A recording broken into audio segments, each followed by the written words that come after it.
Aceh, hebatnya rakyat Aceh adalah nilai-nilai perjuangan. Saya bangga, Pak Presiden, karena selama ini Jakarta sini masih alergi dengan semangat perjuangan kami.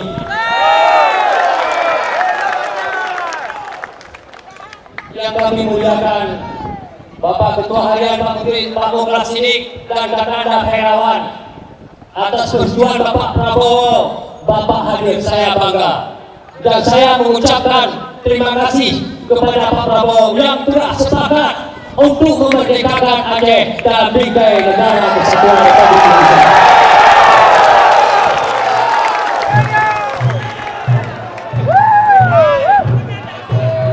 Yang ulun pemulia, para pimpinan partai nasional dan lokal lainnya yang mungkin sampai orangnya golang tidak kenal, golang tidak apa maksud orangnya. Saudara-saudaraku, hai saudara-saudara alun, orangnya kan cuma sekedar baik gubernur dan baik bupati kan. Diplong kan damai.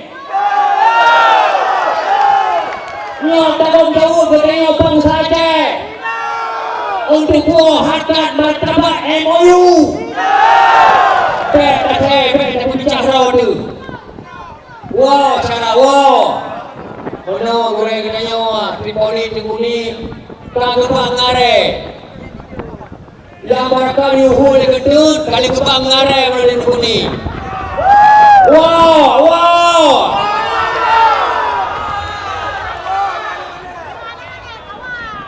Yang lebih mulia budaya KPA dan pihak khususan Waki Mualim Abu Rada, alhamdulillah Pak Roy berbahagianya supportingnya membuat Lun semangat secara pribadi.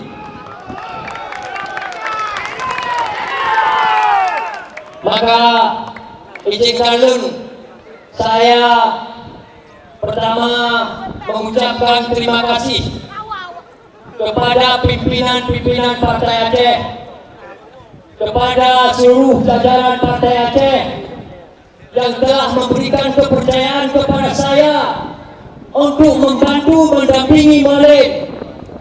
Saya sadar saya bukan yang terhebat di antara yang lain. Saya sadar sekali itu.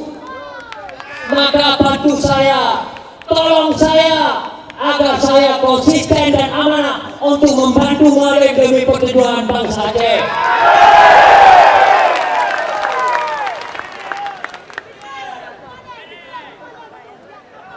Mohon bimbing saya.